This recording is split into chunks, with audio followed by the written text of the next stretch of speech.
Hello viewers, কেমন আছেন সবাই? আজকের ভিডিওতে আমি দেখাবো তৃতীয় গণবিজ্ঞপ্তিতে অনলাইনে আবেদনের পর আপনারা যে পেমেন্ট করেন সেই পেমেন্টটা কমপ্লিট হওয়ার পরও ওয়েবসাইটে কিন্তু অনেক সময় দেখায় যে আনপেইড। তো সেটা কিভাবে চেক দেবেন যে পেইড হয়েছে বা আনপেইড হয়েছে? তো আমার নাম দেমোদার, আপনারা দেখতেছেন Dmtechnic। তো চলুন শুরু করা যাক।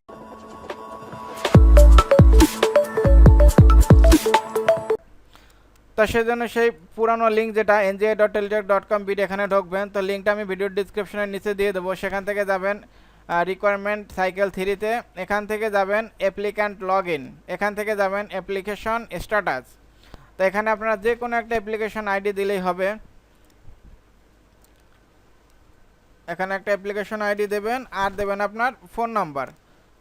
এরপর আপনি লগ ইন করবেন। লগ ইন করার পর এখানে দেখতে পাবেন যে পেমেন্ট স্ট্যাটাস। এখানে যদি দেখেন যে পেইড হয়েছে তাহলে বুঝবেন যে পেইড হয়েছে।